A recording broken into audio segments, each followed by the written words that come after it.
In this video, we're going to build a .NET 6 web API from scratch using test-driven development.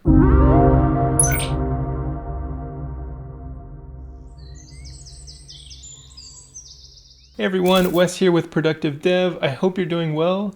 It's been a little while since I've actually built a new .NET project from scratch, and so I thought it would be a great time to build a new web API using .NET 6 and test-driven development. If you've watched my channel in the past, you know that I'm a big fan of TDD, specifically as a tool for learning how to write unit tests and learning how to write testable code.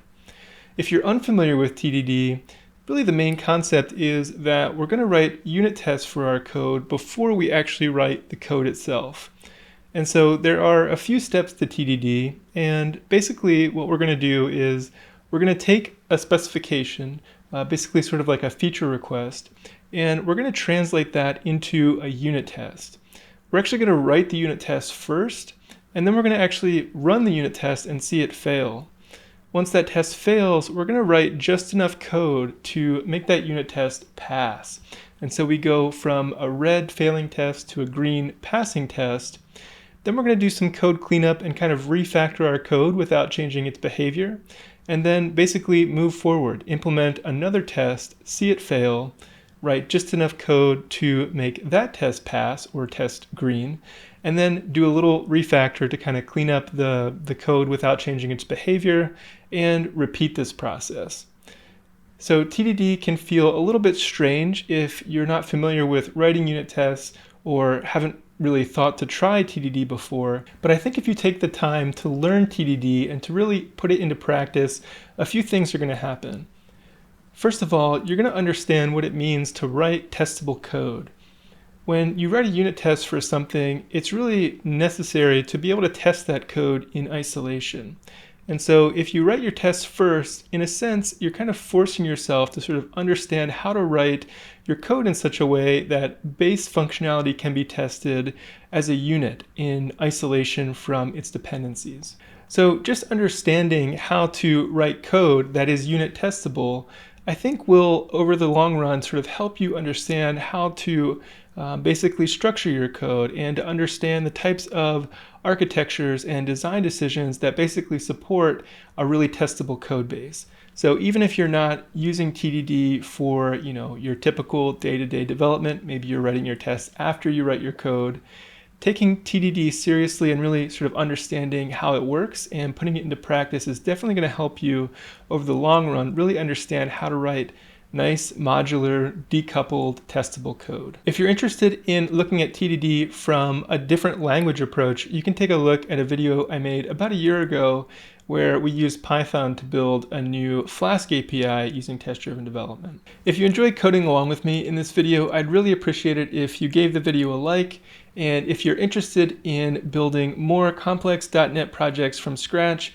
including .NET 6 web APIs like the one we'll be building in this video, then subscribe to the channel. I have a number of videos that are going to use this project as a base, and we're going to look at how we can deploy it to various environments in AWS. So I hope you enjoy this video. With that, let's go ahead and dive in and get started on this project. Okay, so let's get started and we'll create a new solution for our .NET Web API project. So to do this, I'm in a projects directory and I'm actually in Windows Terminal, and specifically I'm using Git Bash as a terminal emulator here. And I've chosen to use Git Bash so that we can share very similar Unix-like commands across any operating system that you might be using. So whether you're using a Linux distro or a Mac OS, you should be able to follow along with the same commands here. I'll be using Git Bash in a Windows development environment. So the first thing that we'll do here is we'll run the command .NET new sln, and we'll specify an output directory here that we'll call cloud customers. So this is going to create a new project directory for us called cloud customers that we'll move into now. And you can see that in our new project directory we have a solution file called cloudcustomers.sln. This is a .NET solution file, and we could in fact open this up now in Visual Studio or in Rider. However, it's not going to be much use to us until we create projects to associate with this solution. So we're going to create two projects. We'll create our Web API project and we'll create our unit test project. So let's go ahead and create the web API project first. You can do that with the command .NET new web API -o, and we'll call this cloudcustomers.api. So this will take just a moment, and we can see that what's been produced here is in fact another subdirectory called cloudcustomers.api that should be at the same level as our solution file. Next, we'll create a unit test project, and rather than web API here, we're going to create this as an XUnit project, which is an option in the .NET CLI to generate a new class library with XUnit installed, which is a really fantastic unit test runner for .NET. So now we have two subdirectories. These represent our two projects, the web API project and the unit test project. And now we can associate them with our solution using the command .NET SLN add. And here we could specify the individual relative paths to the CS_proj file in each of these projects. But luckily, we can also use a glob pattern here to basically wildcard .csproj in any subdirectory. And so this will grab both CS_proj files with a single command here, which is a really kind of convenient way to add projects to a new .NET solution. So with that, let's go ahead and open up Visual Studio, and specifically, we're going to open up this cloudcustomers.sln file. You could use Rider, it's another fantastic IDE. I'll be using Visual Studio 2022 Community in this video. So we'll select Open a Project or Solution, and we'll take a look at our new solution file here. And so what you'll see is that in our Solution Explorer, we have the .api project as well as the .unit test project. Both of them have some code that's been boilerplated out for us here. So in the case of the unit test, we have a unit test file that's been scaffolded. Just says unit test 1, and you see we have one unit test. So with XUnit, you can recognize a unit test method by the fact that it has a fact attribute on it.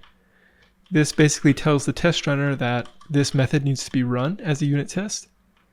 There's a second attribute that you'll commonly see in XUnit called theory, which allows us to write parameterized unit tests, which is a really convenient way to write parameterized tests. So you'll often see things like inline data here as a second attribute.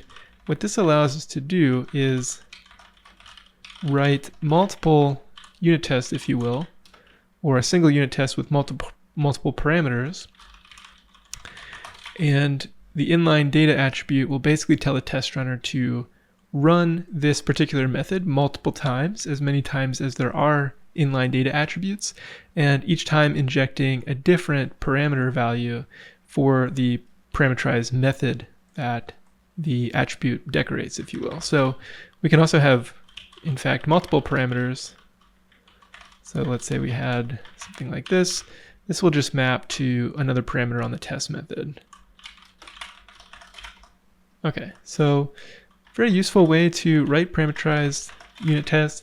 If you just see fact as an attribute, again, this is just a standard parameterless unit test. Okay, so we'll come back to our unit test here shortly. Note that we also have some code scaffolded out in the web API project. Notably, we have a controllers directory that contains something called a weather forecast controller. And we have a weather forecast class as well. And then we have this program.cs file. Now, what you may notice is if you're familiar and have used .NET recently prior to .NET 6, that typically we have two files that sort of build out the entry point to our application. So the program.cs is still the main entry point to our application. However, you may be familiar with a startup.cs file, which was more commonly used prior to .NET 6 to basically build out the particular hosting model that we'd like to use.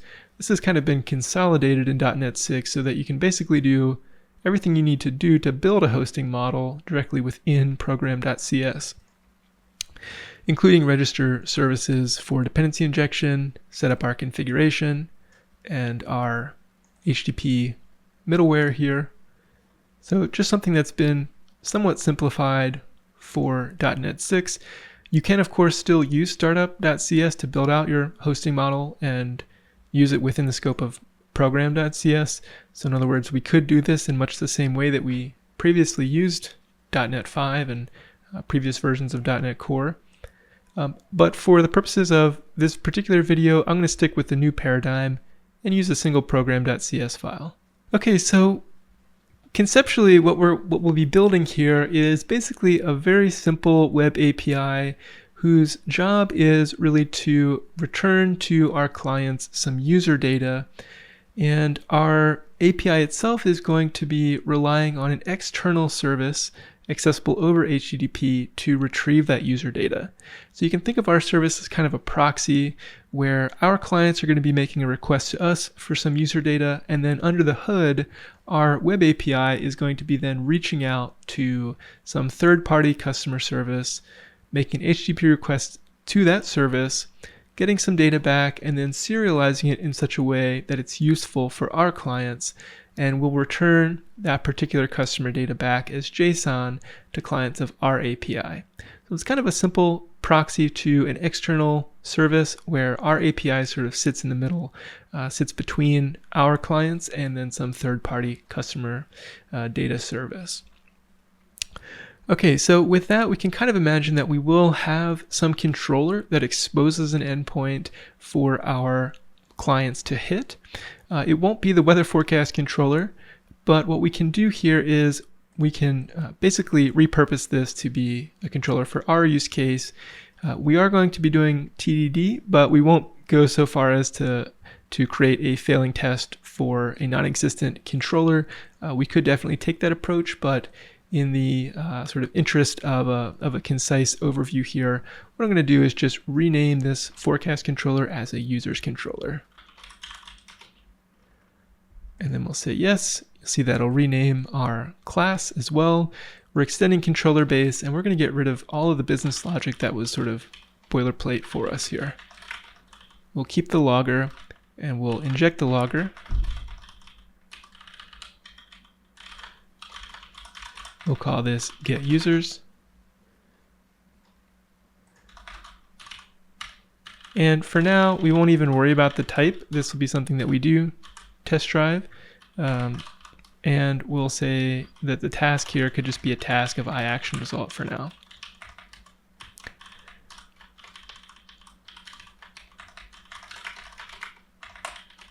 We'll make this async, and for now we're going to return null.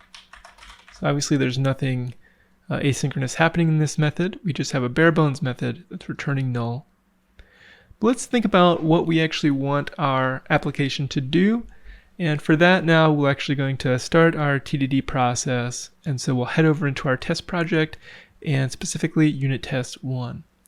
So let's kind of set things up here. I'll show you how I prefer to set up small unit test projects. I'm going to go ahead and create a new directory here. We're going to call this systems. This will be where we place all of the various systems that we do test. We're going to add a folder here called helpers. This will be useful for creating maybe more complex mocks that we may need to use, or any type of basic helper methods that can help us set up tests. And then finally, I'm going to create a folder here called fixtures, which will contain standard test fixtures. So maybe things like sample user data if it's useful to us, and things of that nature. Next, I'm going to add a few dependencies to our test project. So just to get that out of the way, we can basically manage NuGet packages here. And I'm going to add a very popular mocking library called mock. We need to actually browse for that. And we'll install this. So a mock is a type of test double that essentially allows us to make assertions about the various methods that were called and with what parameters they were called on any of the dependencies of the systems that we test. So we create mocks for those dependencies, and then we make assertions about how those dependencies were actually used, essentially kind of testing the design of our software. And so we can take a look at that shortly.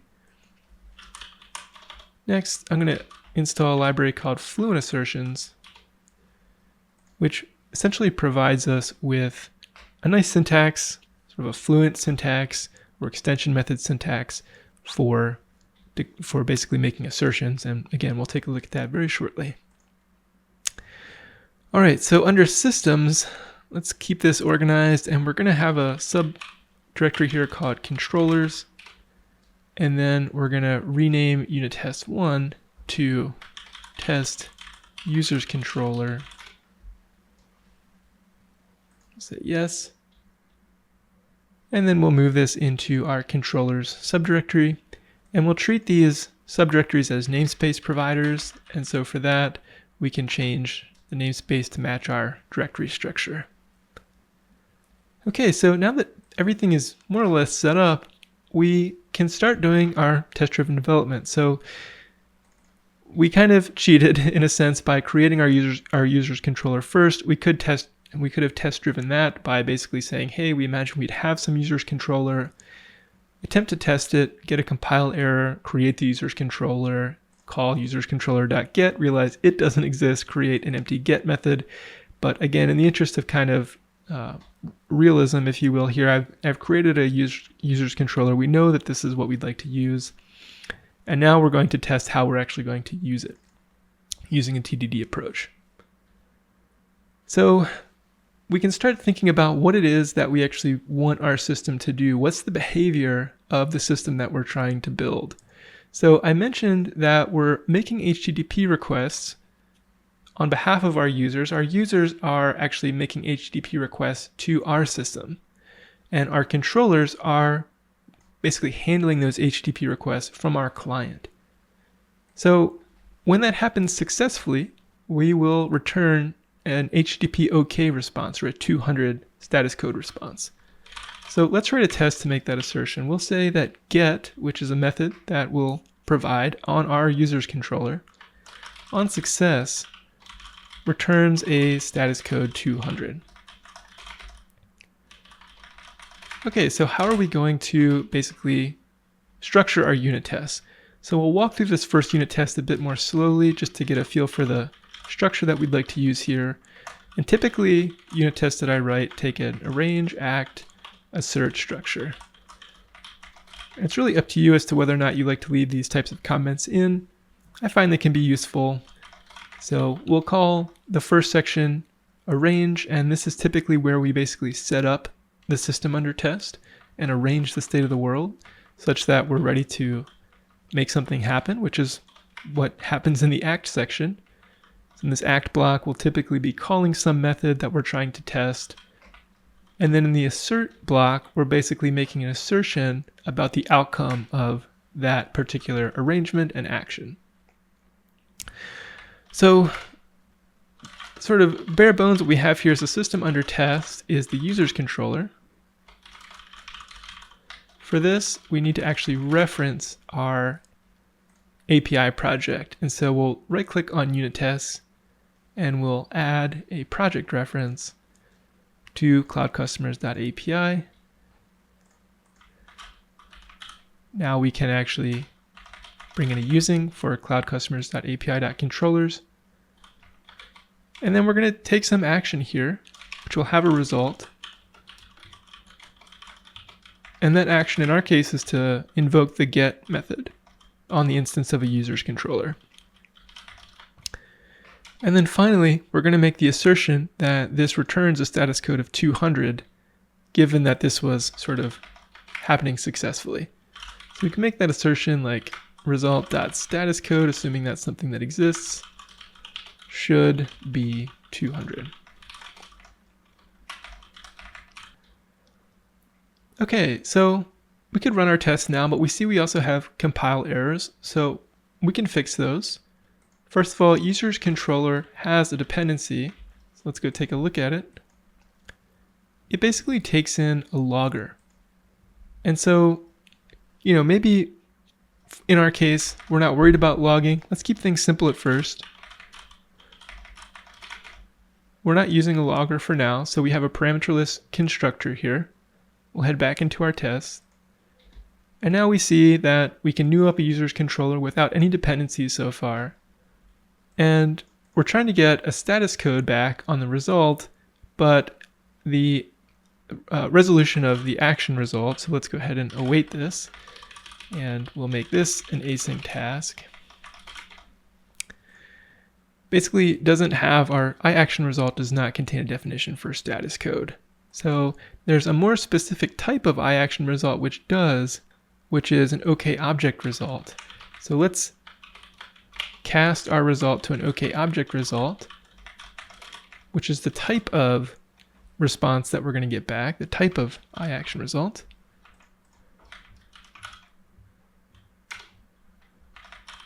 For this, we need to bring in Microsoft ASP.NET Core MVC. And for the should, we need to bring in Fluent Assertions.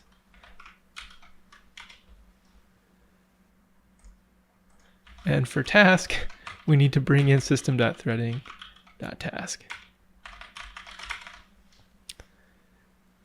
Okay, we can actually run our unit tests now. Let's go back into the user's controller and just clean one thing up here. We'll get rid of the logger. We'll keep the parameter list constructor for now. This class will eventually have a dependency. But if we head back into our test rather, and we want to run this unit test. So one way to run the test from directly within Visual Studio is to view the test explorer. And once the solution is built, you'll see that the test explorer should discover your XUnit tests, and you can kind of drill down this hierarchy into the individual test level. And let's just click the top level of the sort of taxonomy here and we'll hit play. Okay, so we see a failing test, which is the first step of TDD. And we're getting a null reference exception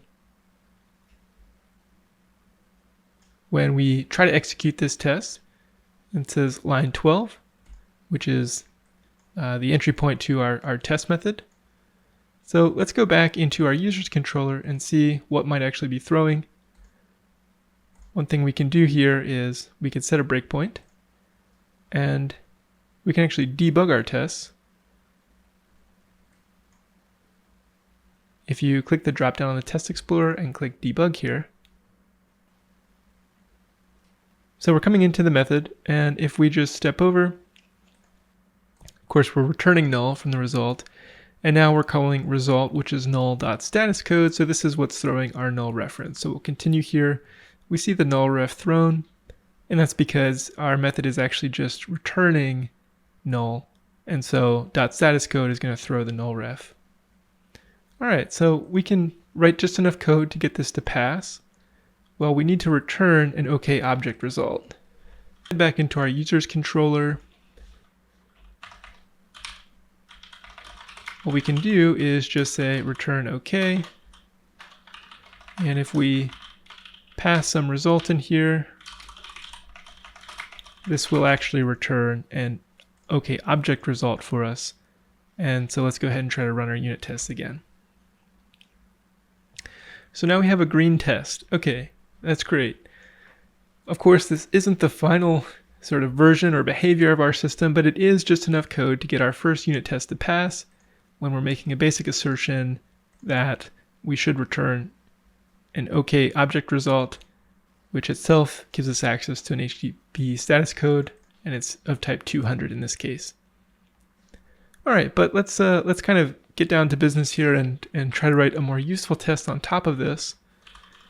What is the sort of behavior of our system when we're trying to get users from some external service? Well, our controller is going to need to make a subsequent request out to some third-party API. And when we have real business logic like that, in reality, it's generally a good idea to keep that business logic, separate and isolated from the web layer in this case. So we're going to have a sort of business logic layer that will become a dependency of our user's controller, and the user's controller itself will depend on an abstraction of that service layer. So let's think about how we could make that happen. From a TDD perspective rather, we might want to make an assertion about the design of this type of system. So let's go ahead and create our test method. We'll say get on success. This particular path basically invokes some user service, which is sort of what we just described there. So we'll arrange, act, and assert in much the same way.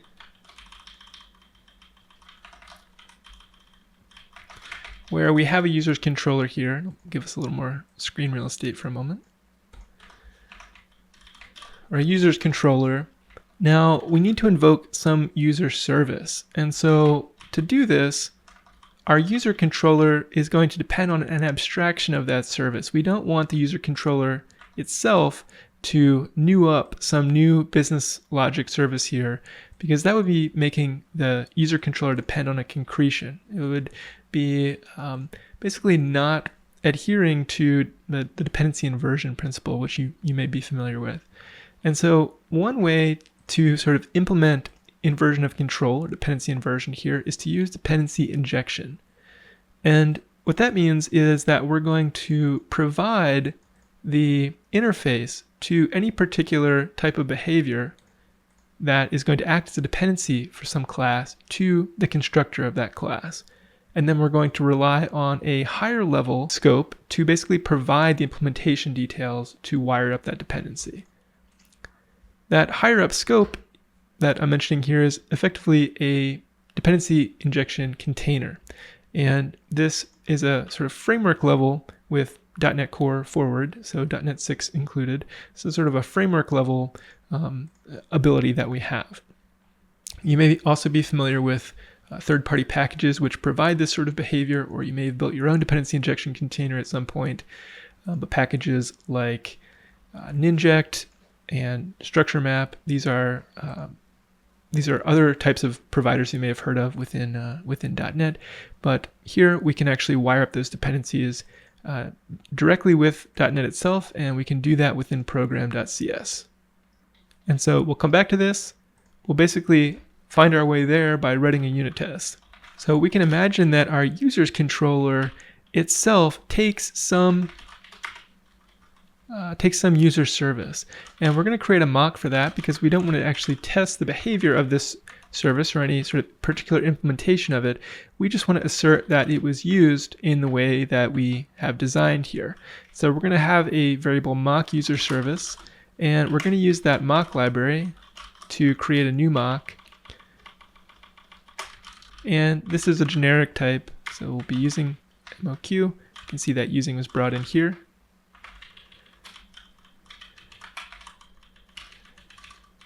And so we'll have some interface iUser service. Okay, so once we have this mock user service, we can provide this as a dependency to our user controller. And the way that we access the underlying sort of mock implementation is to call .object. And the mock library just resolves an object, a mock instance of something that could implement iUser service, and it allows us to sort of inspect how that dependency was used. In other words, like what methods were called on it, and we can actually set those methods up to return some control values so that we can test what happens when our dependencies behave in a certain way. Okay, so if we're going to basically be requiring a mock user service, if we were to try and actually run our unit tests here, we're going to get a compile error.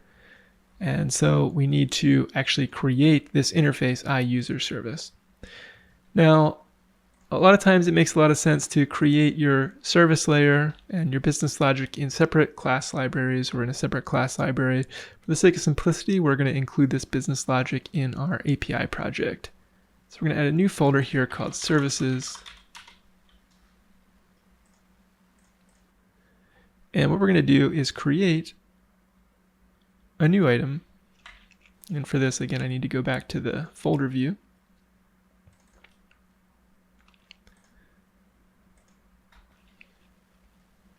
We're going to add a new item.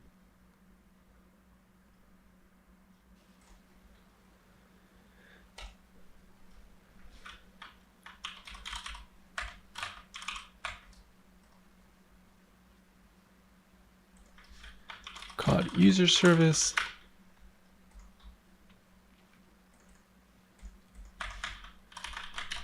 And we'll create the interface directly in the same file for now.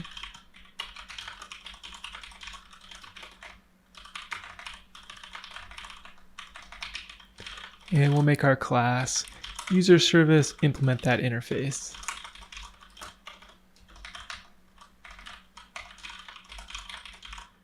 We'll have a parameterless constructor for this service as well. And so this should allow at least the next part of our test to compile. We need a new here.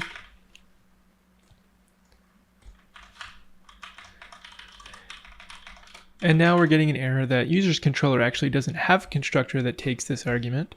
So we'll go ahead and visit the user's controller, which will now make depend on our iUser service interface. And we can create a backing field for this as well. And what I'm going to do is underscore that field.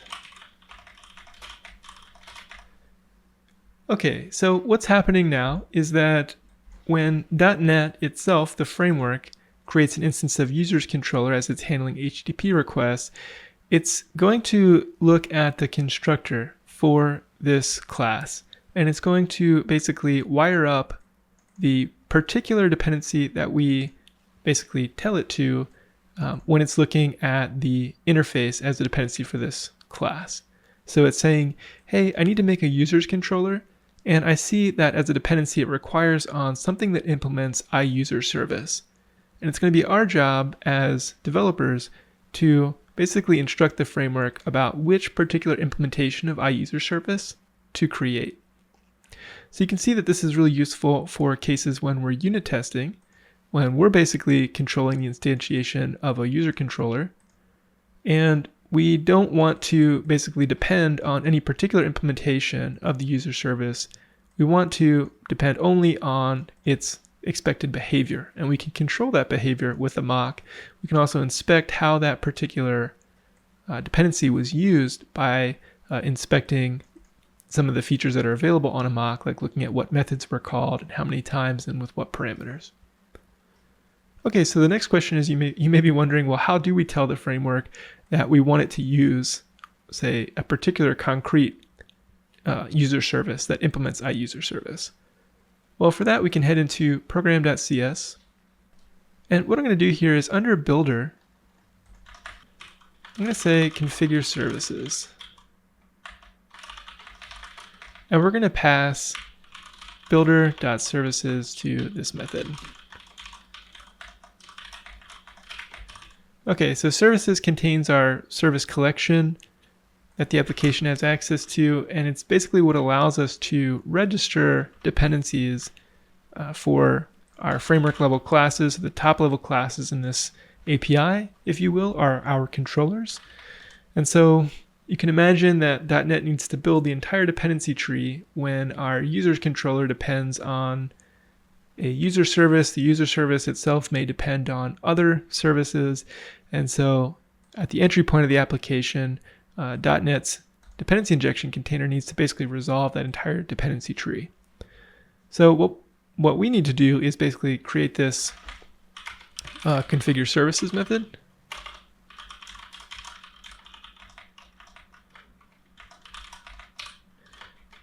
The type of the service collection is iService collection.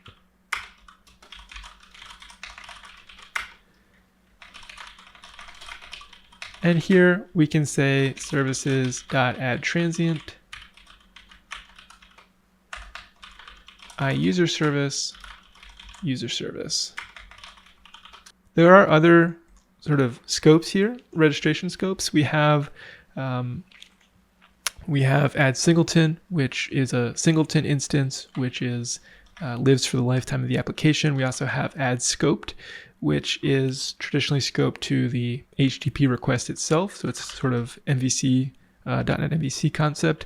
Add transient here is at any point we require a new instance of a user service, a new instance is created. Okay, so we now have a way to basically register that. Let's head back to our test. And we need to make an assertion that our user service is actually invoked as expected.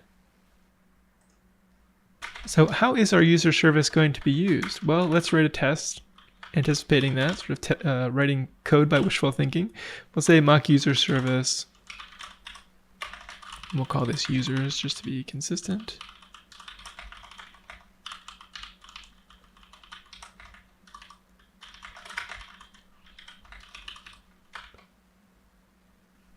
And what this mock object allows us to do is to set up methods on, sorry for the typo. So by calling setup, we can actually set up methods on the mock and basically control the behavior of our dependency so that it follows some particular expected path that relates to this particular test. So this basically gives us access to an expression here, or a Lambda service. And what we have here is basically an instance of the service, so we could call any particular method. So let's imagine that we wanted to set up a method called add or get all users, which doesn't exist yet, but we want that to return async, let's say some number of test users. So we'll say for now, a new list of users. So we don't have a concept of a user yet. We don't have a method get all test users yet, but these are things that our test is sort of telling us as we're designing the system. So we have a mock user service. We're setting up this get all users. It's going to return a list of new users. Let's go ahead and we could run our test and see the compile fail, but let's go ahead and actually create what we need here to get the minimal amount of code to get this passing. So what we're going to do is we're going to come up into our API project. I'm going to add a new directory called models. And in this directory, I'm going to add a new file called user.cs.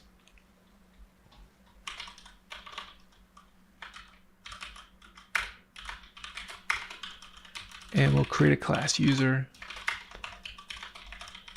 And let's say that per the spec that we have for this particular project, our users consist of an ID, some name, which we'll say is a string, some email, and then some type address.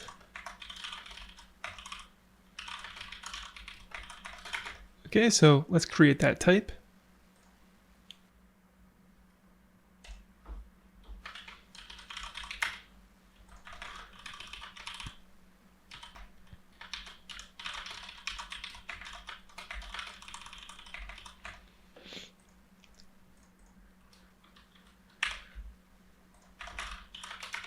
And an address is basically a combination of a street, a city, and a zip code.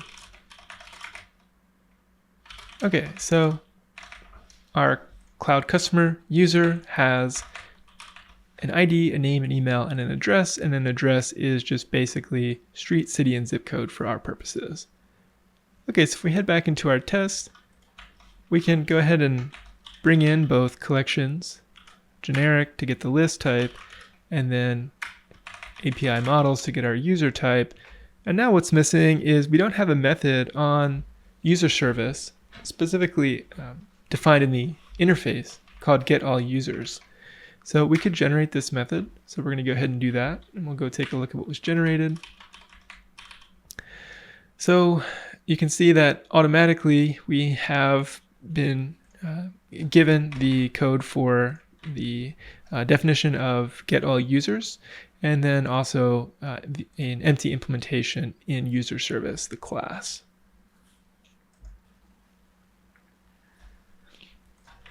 In our case, I like to explicitly say public here, and then what we really want to get back is a list of users wrapped in a task.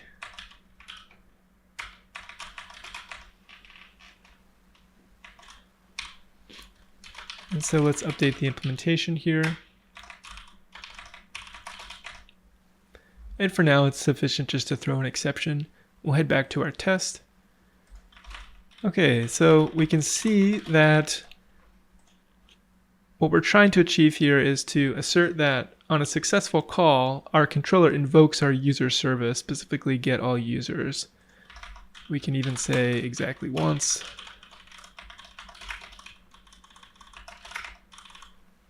And so let's take action on our users controller. We can say that our result now is sut.get,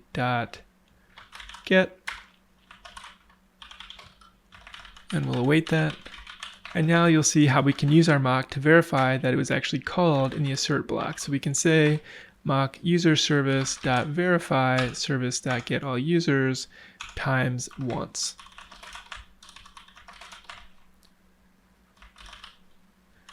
Okay, just to make things a little bit more readable here, I'm gonna do some formatting. Okay, so you'll note that now that we've actually changed basically the way that a user controller is instantiated by passing it a dependency, we also need to update our unit test that we created earlier. So for that, I'm just gonna use the same construction with a mock user service here. Object. And in fact, we can set up the mock the same way. And let's go ahead and build and run our solution. Head back to solution view so we can go ahead and build the solution, make sure that things are building. And now we'll go ahead and run our unit tests. Okay, so we have a failing test. And the expectation is that we were to invoke the mock once, but it was 0 times. So we didn't actually call get all users. So let's write just enough code to make this unit test pass. For that, in our users controller, what we want to do is say something like var users is our user service dot get all users. And for this, we can actually await that response. And with that much code, let's see if this actually allows our unit test to pass. And it does. So we have passing unit tests now. And so we have another little tiny piece of business logic basically created. And so let's see if we can continue writing tests to sort of assert more behavior that we would like to have implemented here. Clearly, get all users itself is actually throwing an exception that it's not implemented. If we head back there, we can see that the real implementation of this would throw an exception. So we definitely need to now take this a step further. So what would we like to assert here? Well, you're probably thinking, well, we would like to, of course, return a list of users from our user service. So let's go ahead and create another method here, another test method.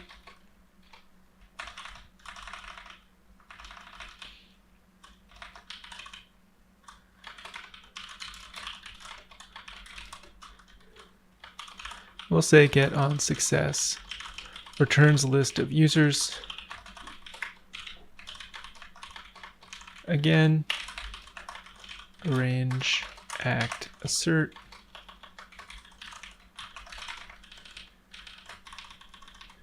And you'll notice that we're going to be duplicating some of the code that is required to basically set up a user service for test. It's often useful to sort of identify how these particular systems under test get constructed, and then we can create separate factories for them. For instance, to set up like happy path construction and things of that nature. But for now, we're going to keep things relatively simple and just for now duplicate a little bit of code here. We're going to create a new instance of a mock user service and set it up. And then as usual here, we're going to have our system under test, which is our users controller, set up with that mock user service object resolved to an actual concretion. And we'll say our result is, again, await system under test.get, except that we'd like to assert that this result is a type of OK object result, and its value should be a list of users. So we could say result.should, we can say be of type OK object result. That's an assertion we can make. And then we can say the object result itself we'll explicitly cast here so we have access to object result.value, and we can make an assertion about that. That should be of type. We can actually use the generic syntax here to say list of user. Okay, so let's go ahead and run this test. You'll find that as you write unit tests in this manner in TDD, things tend to get quite a bit faster over time. We'll go ahead and build again here and then rerun.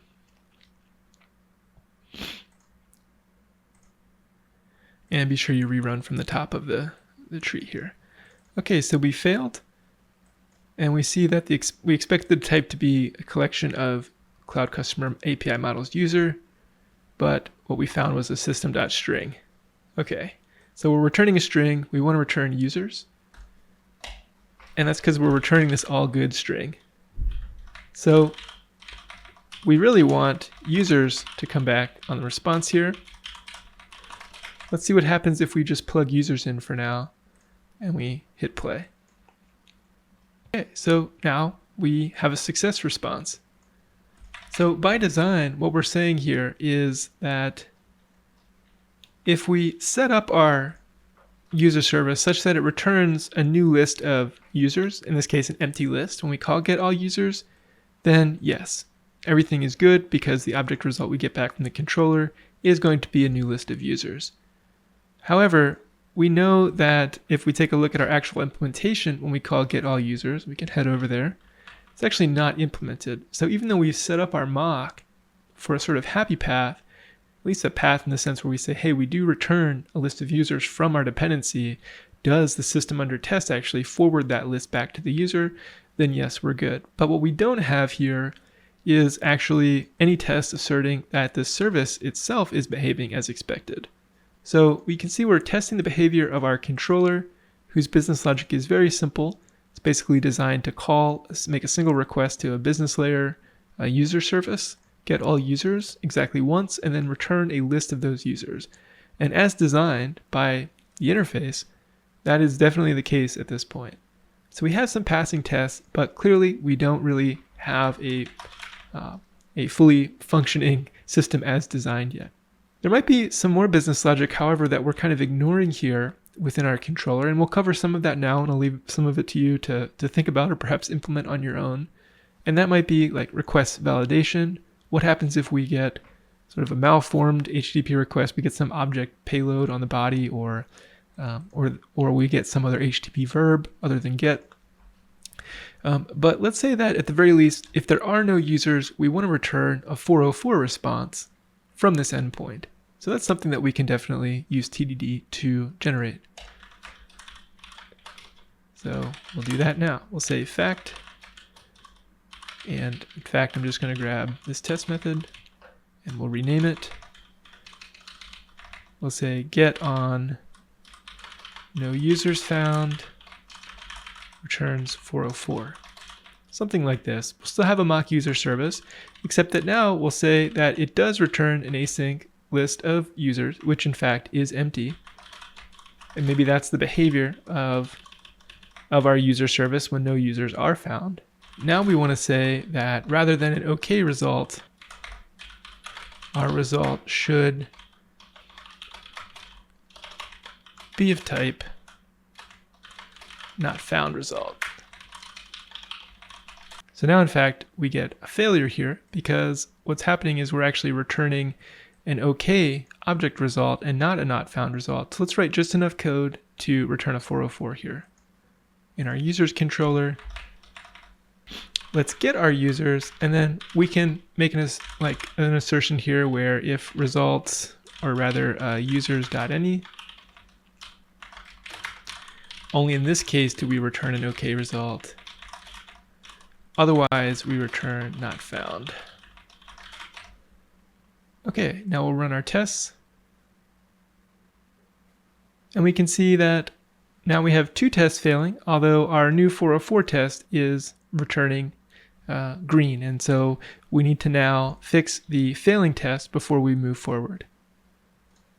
So get on success returns a list of users. Here we made an assertion that given that we get a new list of users back, we get an OK object result response back. And that's not the case. We know now that by design, when we have an empty list of users, we get a not found result. So let's actually create a user here.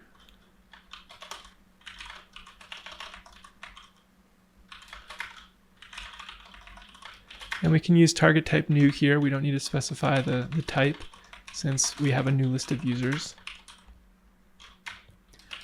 Say ID is equal to 1. Name is equal to Jane. Address is equal to a new address.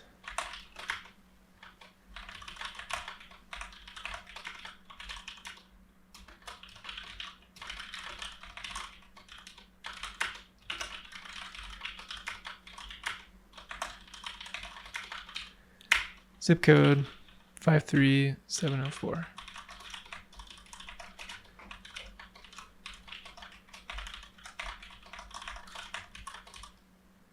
And Jane here has an email, jane@example.com. Okay, so let's go ahead and run our tests again. And now we have a successful returns list of users test. And now we'll check on why our last failing test is failing. And that's because, again, we are assuming that returns an async empty list of users. We're getting a 200 response. And we know now that this is actually a 400 response. In fact, we can write a test asserting that that's the case. We can do that here towards the bottom as well. Get, and we'll use the same syntax here. We'll get on no users found. And in fact, for now, what I'm going to do is just include this as part of the other test. Result dot. We can say our object result is not found result, and we can say object result dot status code dot should dot be 404. Okay, so that'll be an assertion we make, and here, again, we want to assume that given that we have any users returned at all. And so for this, I'm going to bring in this returns async block. And then we'll consolidate some of this into a helper class to make things a little bit more manageable for us.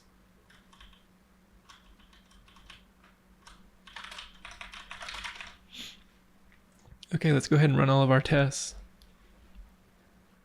And our tests are green.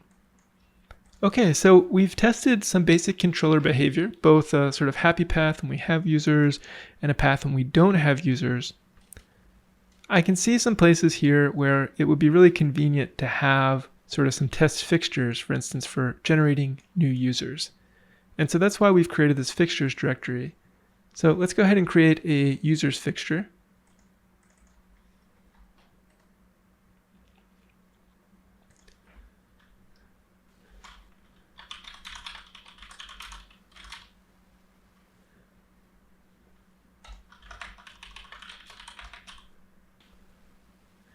And we're going to make this a static class. I'm going to paste some code in here for this.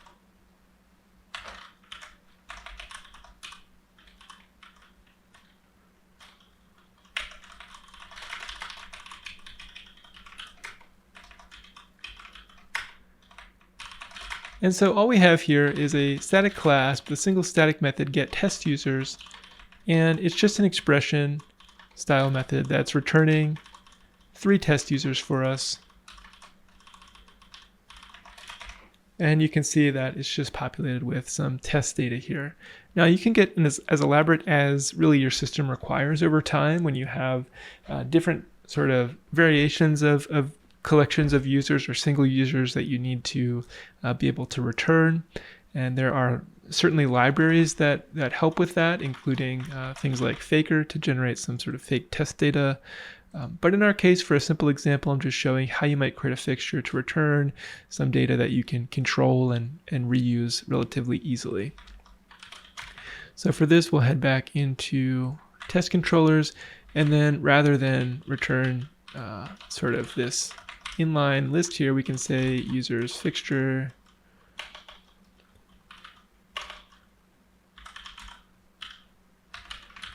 can bring this in. We'll say get test users. And we'll do the same for the other method where we sort of had an inline user created for test,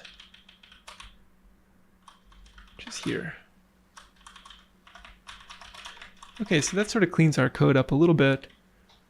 Let's go ahead and rerun our test again and make sure that everything's working correctly.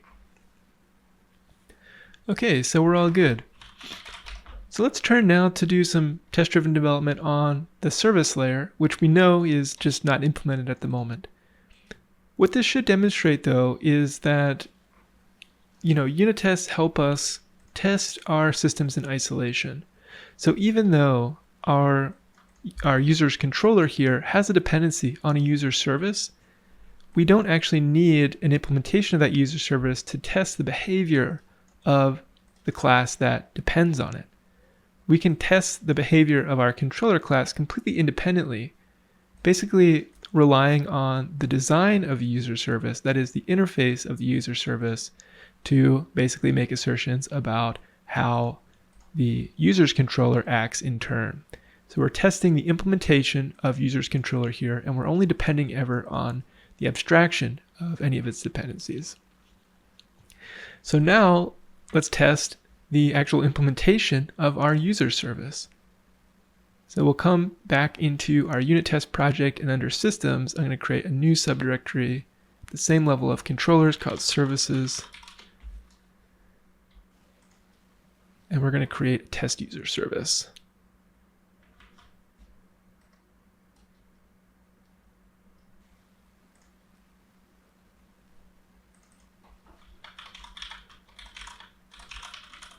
So there's our test user service class. And in fact, I want to rename this to users service.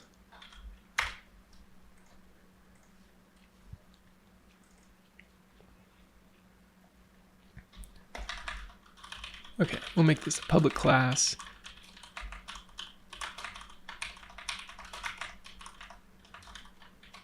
And so how do we want our user service to behave?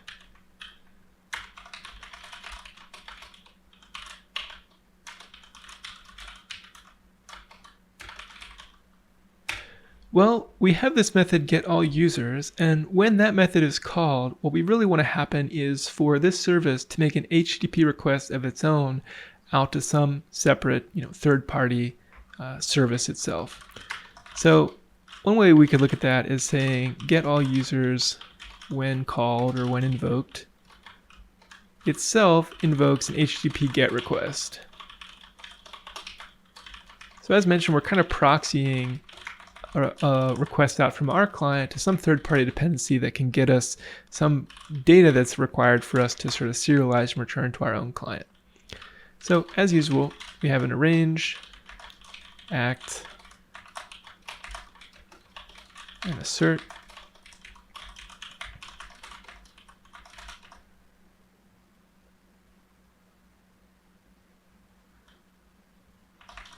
And what we'll have is some system under test, which is our user service. Note now that we're, of course, testing the actual implementation of our user service within these tests.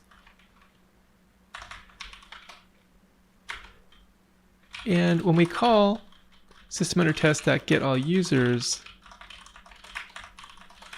what we want to do is somehow verify that an HTTP request was made. All right, so here's where things perhaps get a little bit more tricky, a little bit more advanced from a design perspective. We have to know a little bit about what's available to us in .NET to do this in a really sort of conventional way. And so one of the things that we have access to is an HttpClient object in .NET. What this allows us to do is to basically create a client, server side here, which itself makes an HTTP request, and we can pass that HTTP client as a dependency to our service layer.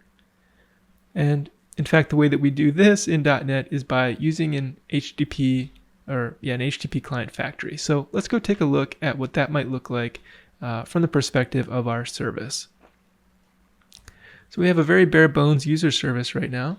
And really the way that this works traditionally in .NET is to say we have some backing field here, HttpClient. Okay, and now we need to just sort of figure out how we want to inject this. So, of course, for this to inject anything, we need a user service constructor. And what we can actually do now is actually just set this backing field to the HTTP client that gets passed to this constructor. Now, in order to wire this up properly, we need to head back into program.cs, which we'll do here.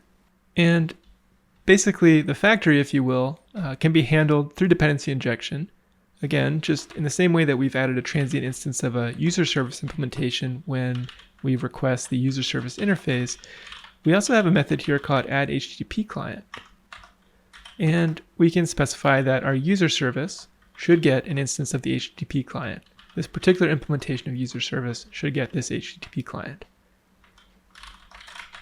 Okay, so if we head back into our user service now, that's actually sufficient to wire up our HTTP client for use. So if we head back into our tests finally, we now need to basically make a mock for that HTTP client so that we can provide it to a new instance of our user service that we're trying to test. And I'll note that if you were to try this for the first time without ever having created a mock HTTP client, you may run into a few issues in basically setting up everything that you need to set up to have a sufficiently mocked out HTTP client to work with here. And so to save you some time, what we'll do is we'll basically create this as its own class that can be reused in many places because there are a few lines of setup to basically consider here. So what we're going to do is in our helpers directory, I'm going to add a new class and we're going to call this a mock HTTP message handler. This can be internal to the test project. It's just for unit testing purposes to stand in place of a real HTTP client. It's going to be a static class, again with a single static method, which itself is a mock HTTP message handler. So this method is going to return a mock. So we'll bring in mock. And we're going to call this method setup basic get resource list. And so we're going to set up our mock to return a list of resources, resource in the general REST sense, where we have a list of type T. And our mock message handler will be generic for that type as well.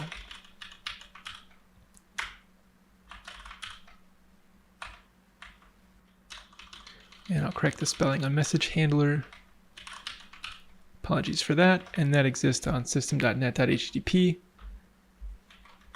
And we'll call this the expected response that we want this mock to return. So we're creating a method that's going to basically return to us a fully set up mock HTTP message handler that returns some expected response for us. So this is just a convenience method. We'll say our mock response is a new HTTP response method, or message rather,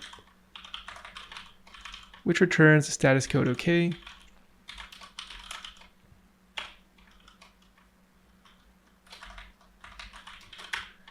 With content as new string content of that expected response. It's basically serialized.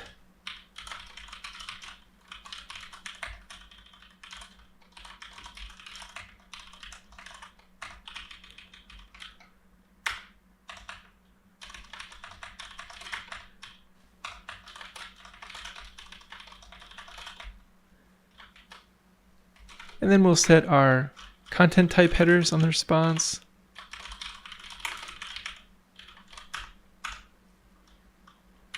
As a new media type header value of application/JSON.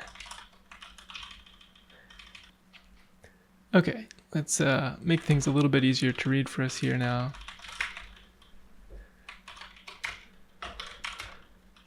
And now finally our handler mock, the thing that we actually need to return, is a new mock of HTTP message handler.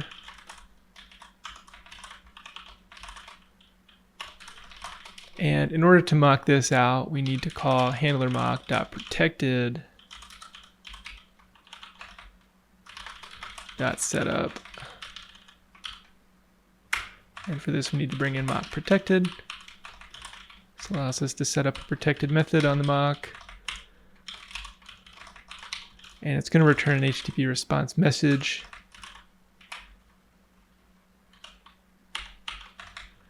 Now, under the hood, what's happening here is regardless of the verb, we're always calling send async.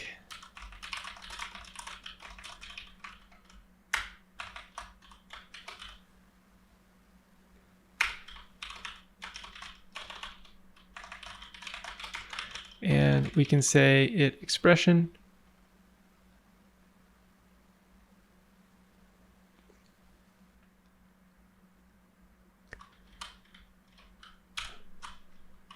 Which allows us to basically specify in this protected version of the mock that when we call send async with any HTTP request message,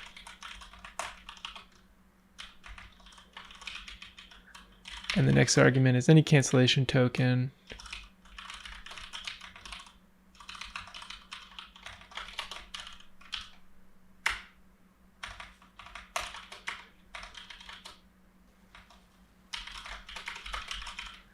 returns async our mock response. And then finally we return that handler mock back to the caller. So I wanted to provide this as sort of a shortcut for you rather than need to work through the underlying implementation details of an HTTP client. Basically what's happening is we need to basically mock out this send async such that what we ultimately get in return is some controlled mock response. Given that any HTTP request message is sent and cancellation token is the next argument to send async here. And so rather than have you sort of dig through the source to have to figure that out, I figured we could just wrap this in a helper method here that you can reuse yourself. Note that if you expect the endpoint to return something other than a list of a particular type, you would need to write a different overload for this, this sort of mock setup method. Okay, so with that created, let's head back to our test.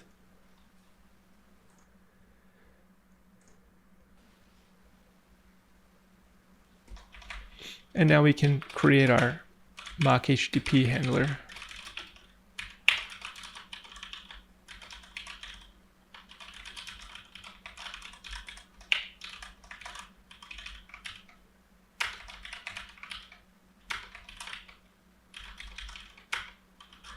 With some expected response, which let's say is our test list of test users, which we already have a helper for in our users fixture.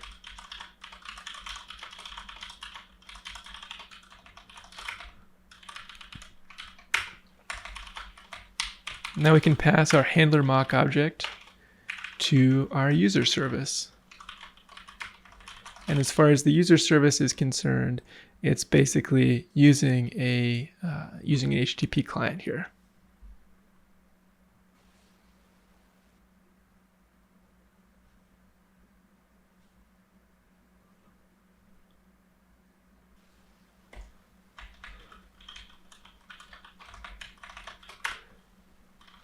And now we can create an HTTP client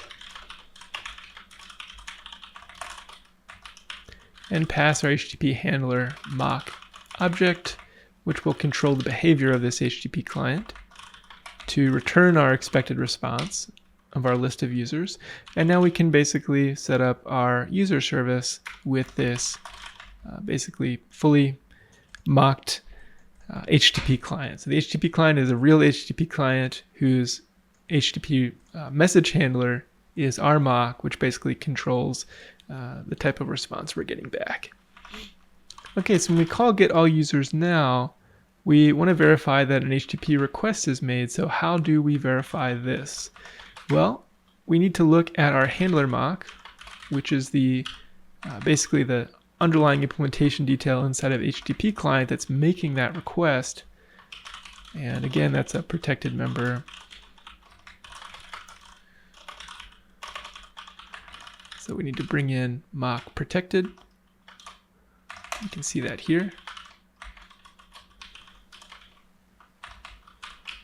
We need to verify that send async was called exactly once.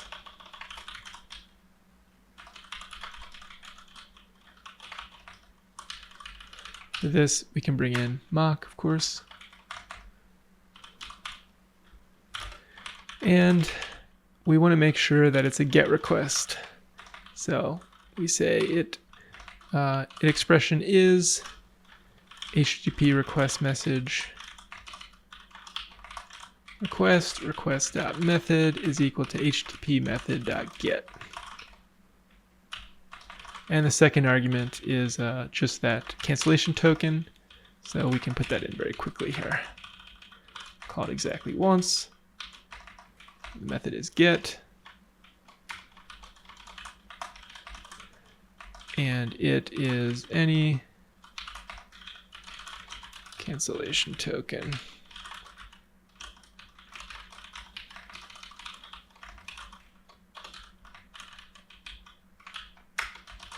An extra parens over here. Okay, so that was kind of a lot in one test. Most of it just involved setting up a usable HTTP client mock. But basically the idea is that given that we're going to get some list of users back from this HTTP request, let's say that the third-party HTTP endpoint returns us objects of users that are in the shape that our users are in. If not, we could create a separate user type that mapped specifically to that dependent set of resources. And so we create the new HTTP client with that mocked out handler. We new up our user service using that client. We call get all users on the user service. We basically assert that the handler made a get request. So exactly one time. So let's go ahead and run our unit tests and see if it passes. It should fail. And we can see that. We can actually visit why it failed. Not implemented exception. The method's not implemented. Well, now's our chance to actually implement it. So we'll head back into our user service and think about how to write the minimal amount of code to actually get this to pass. Well, to make a GET request with our HTTP client, let's make this async. And we can basically say like some response. It's called a user's response. Is awaiting HTTP client get async to some request URL. Okay, we don't actually have that URL yet.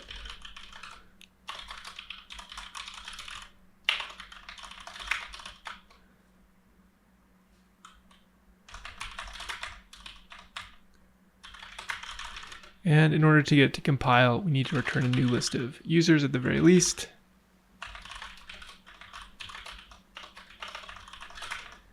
Okay, this should be just enough code to get our test to pass because we're actually making an HTTP request now. In fact, we do see that it passes. And so now let's write a new test to actually implement more of the specified behavior.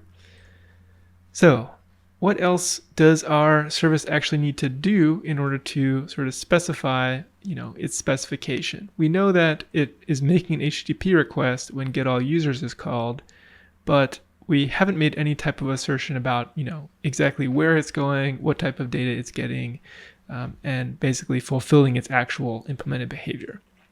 So for one thing, we could assert that it returns a list of users.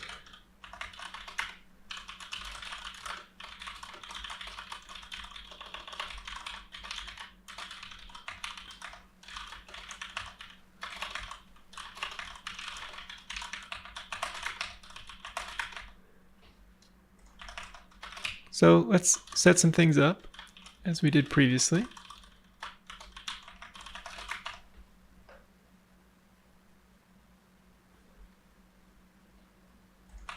And here we'll assert that the result is of type list of user.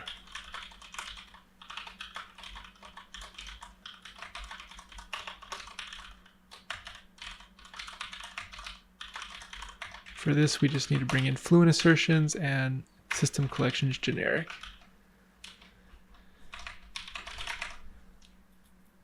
Okay, and we'll run our unit test again. Okay, so we didn't even have a failing unit test that time. That's good, but that's because we're right now returning just an empty list of users from our user service. So let's get a little bit more specific here.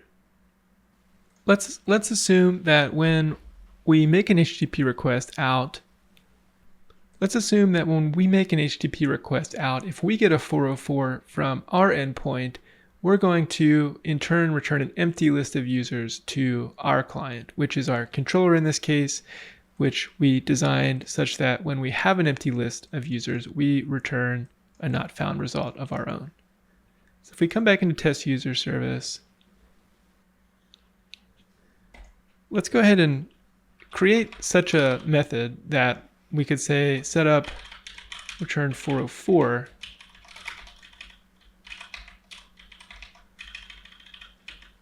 We'll go ahead and create this method. And what we'll do is we'll set everything up as we had previously, albeit without any type of expected response that's really required.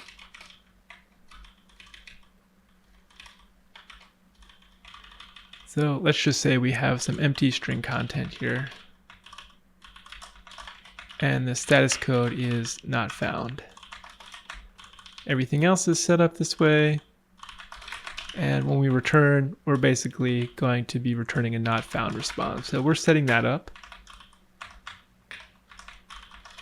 And instead of an object here, we do still need to return our mock HTTP message handler.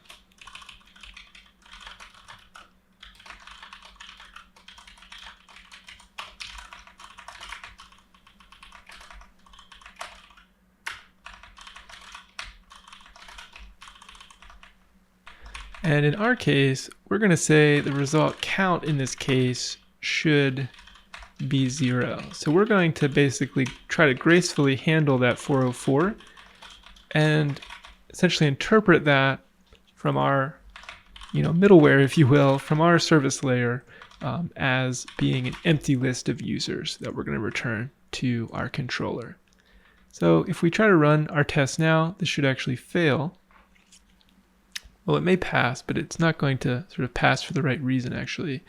That's because we're always returning an empty list of users. If we basically return more than one user, we should return those users back to the client.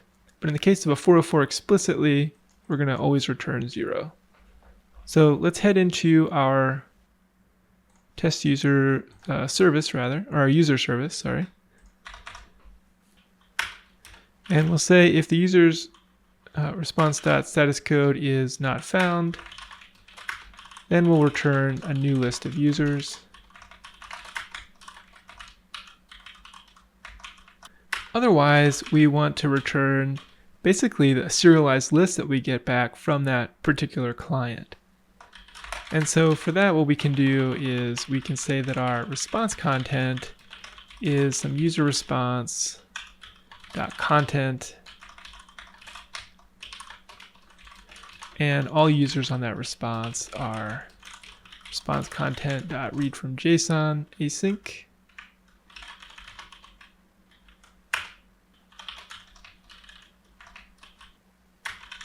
And we'll return all users.toList.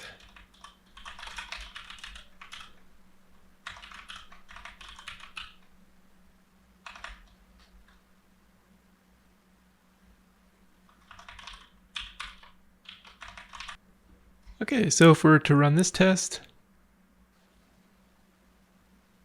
everything is still passing, and that's good, but you can see that, well, a few things here. In one case, we want to make the assertion that we're returning a list of the correct size. So given that there is a size of 3 users on the collection coming back from that external resource, we want to forward that list of the appropriate size to our client. We can write a test for that. We also see that right now we have this sort of fake URL that we're making a request to. We want to make sure that this is configured and that we're reading some value from configuration, which is another thing that we can test for. Let's take care of the simpler thing first here. Come back to our user service. So we'll sort of write the other side of this, which is to say that get all users when called returns list of users of expected size. This one, get all users, we should say when hits 404 returns empty list of users. And so we're going to set up our mock, in fact, to return our expected list of users again. This we know returns 3 users as we've set it up. And so if we run our test now, we would expect this to fail. Result count should be 3. And so we can see that explicitly here in the test result. Expected the count to be 0, but found 3. So really the expectation here is that it should be the size of whatever the response is.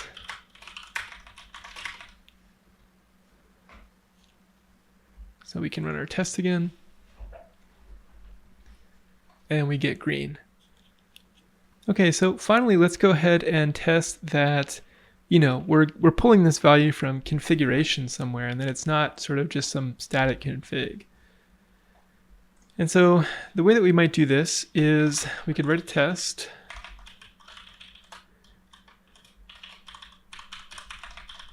So get all users when called invokes configured external URL. We don't really care about the response explicitly coming back. This test is just going to be concerned with making an HTTP request to some configured URL. And so we need to provide configuration to our user service to actually make this work. And to do this, in .NET, we typically use the options pattern. So as we set up a user service, we can actually inject configuration into it using an interface called iOptions. So if we want to create an options for test here, we might have some config, we'll say options.create.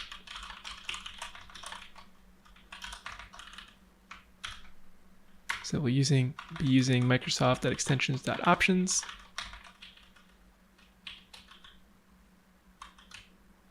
We'll say options.create. Let's imagine that we have some users API options, which has some endpoint on it. So we have some object that has like an endpoint on it, and it's HTTPS example.com/users or whatever. Okay, so we would then pass this config to our system under test.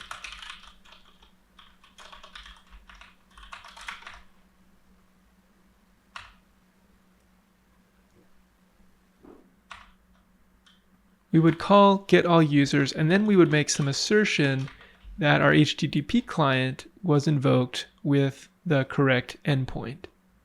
So let's try and set that up. If we take a look at what we're actually sort of going to be testing here, come into user service. In fact, I'm going to close all the tabs to the right of this one. Basically, we're assuming that HttpClient.getAsync is going to hard-coded value here.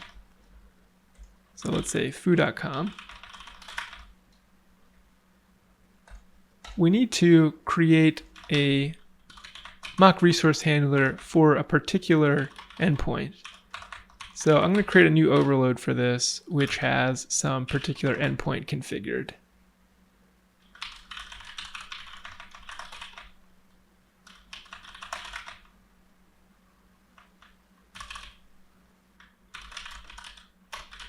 We'll call this endpoint.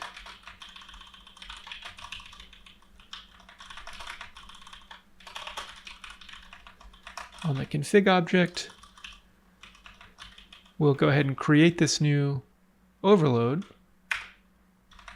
and we'll go visit. So this is going to be set up just like the setup basic get resource list that we have previously, and so in fact I'm going to move this closer to the first overload.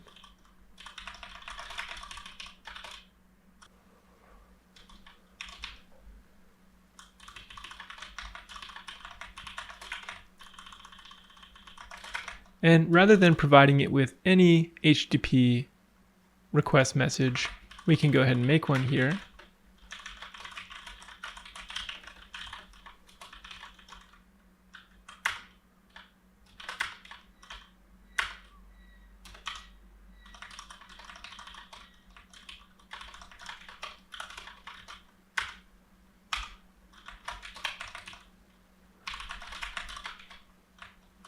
As a get method.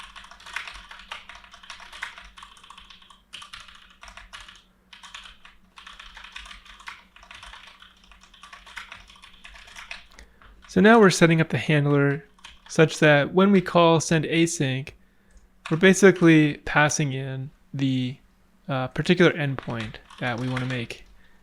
And so we can pass that all the way up as we're setting up the entire mock itself.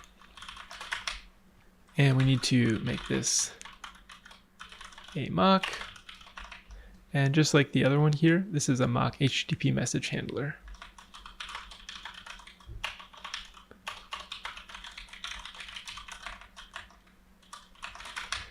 Okay, so we come back down here. And a few things are the case. First of all, we don't have a user API options object. And we're certainly not passing it to our user service. So this test would fail because of the compilation error. The way we do this in .NET is using the options pattern with this iOptions interface. So what we would do is we would say iOptions here. And here we bring in Microsoft Extensions options. And the type here, let's call this API config. The type here is going to be, in our case, this user's API options that we would like to have exist. So what I'm going to do is under models, actually we'll create a new directory here called config. And we're going to create a new class for this. For this I'll use the folder view again. Config, add a new file here called users API options.cs. And here we go. Very simple, plain old C# object with a single string endpoint property. So we come back, and this will of course be a users API options type. Bring in the namespace users API.config. And the way that we create a backing field for this is to actually set the backing field as the underlying type from the generic. And we call API config.value. So now all we need to do is, much in the same way that we've wired up service dependencies using dependency injection, we can head back into program.cs.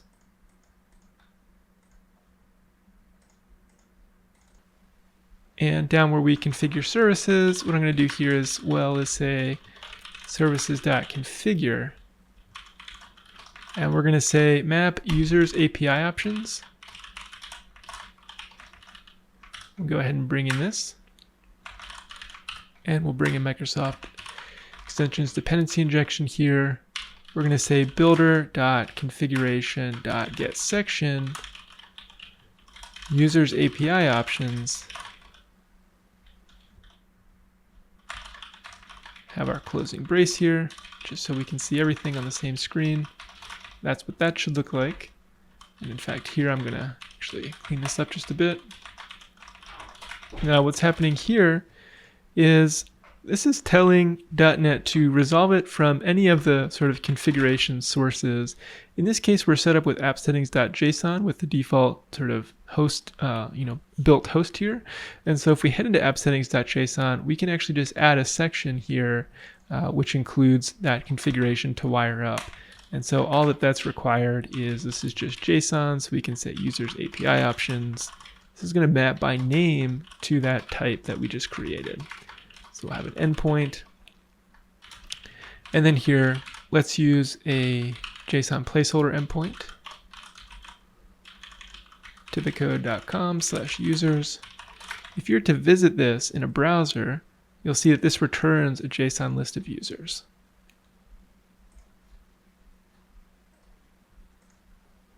So here we have a JSON list of users, and this is sort of just a test endpoint, and this is going to serve as the endpoint for our little application here.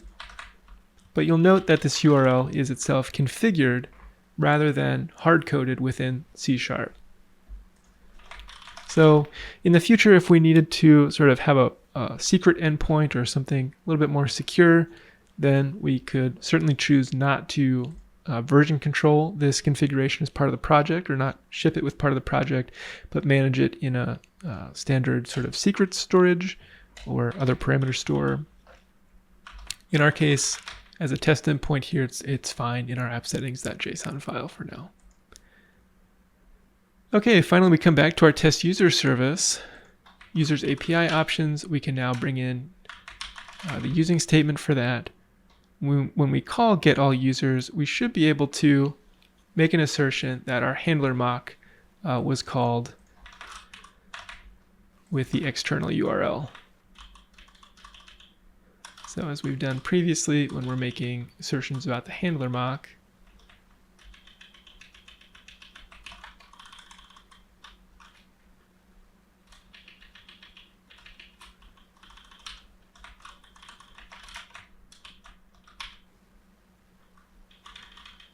we can say it's the request message with get and the request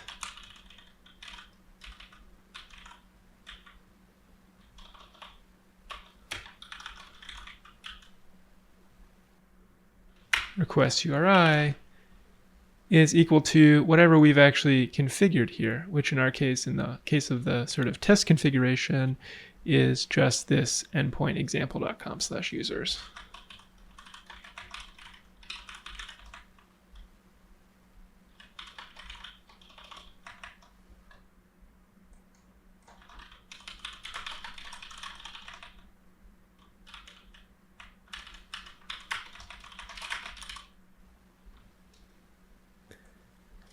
Next, we need to make sure that we actually update all the places in our tests where we are creating our service without the new dependency. We need to make sure that we actually use those dependencies. Just another reason why I mentioned that it's often useful to have sort of factories for creating these things, which would prevent us from necessarily needing to update them in so many places. But that might be something to think about if this application grows over time. So what we'll do is we will set up our config. We'll start at the top here.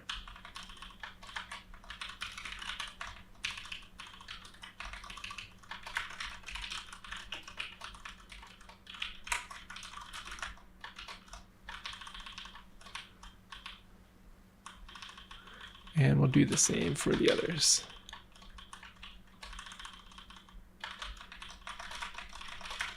Okay, let's go ahead and run our tests. And well, we can see that one of the tests wasn't run here. Let's see which one that is. That's this one. Let's go ahead and rebuild.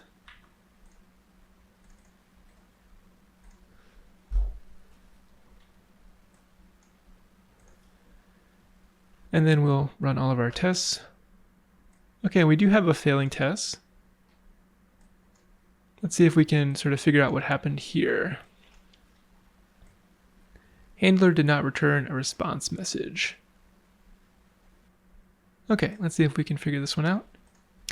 Okay, so I see what the problem here is. I've modified the handler mock in our method getAllUsers when called invokes configured external URL to assert that we're hitting our new URI endpoint here, so the request URI should be equal to the URI, which we're sort of priming here as example.com/users, which is set on our users option object. And if we just quickly revisit what's happening when we set up our handler mock, we can take a look at that here. And so what's happening is we are setting things up so that the response message is okay, that our handler mock is a new instance of a mock HTTP message handler. We're setting up this protected send async here, and it's okay just to set this as any HTTP request message. We can still make an assertion about how send async is used in our test. But if we take a look back at the user service itself, we can see we're still always getting async requests to foo.com. So in fact, if we just read what the exception is here in the failed test, we expected it to be invoked one time with a GET request and a request URI of example.com users.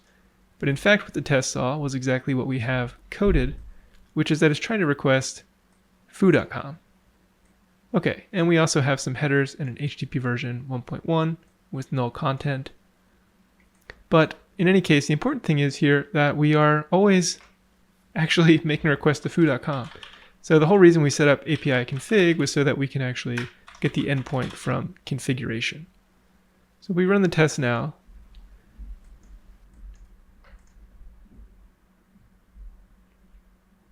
We can see that everything passes.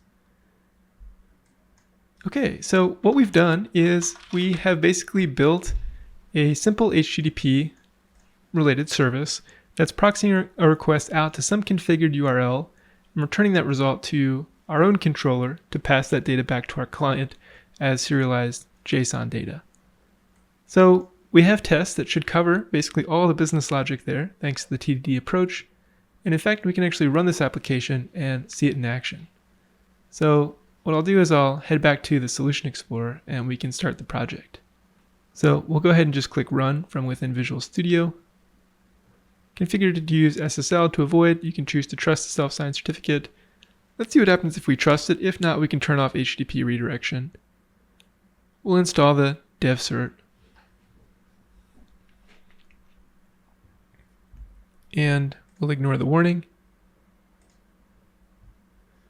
You can see that Swagger's generated for us with the user's endpoint. Let's go ahead and try it out.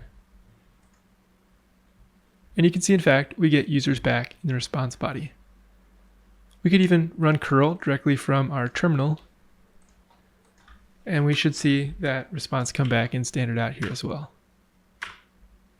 And in fact, we do. So it's a little harder to read here in the terminal, but it's looking good. And in fact, if we were to do just the same as well, of course, in the browser, we could get the response back in the browser as well.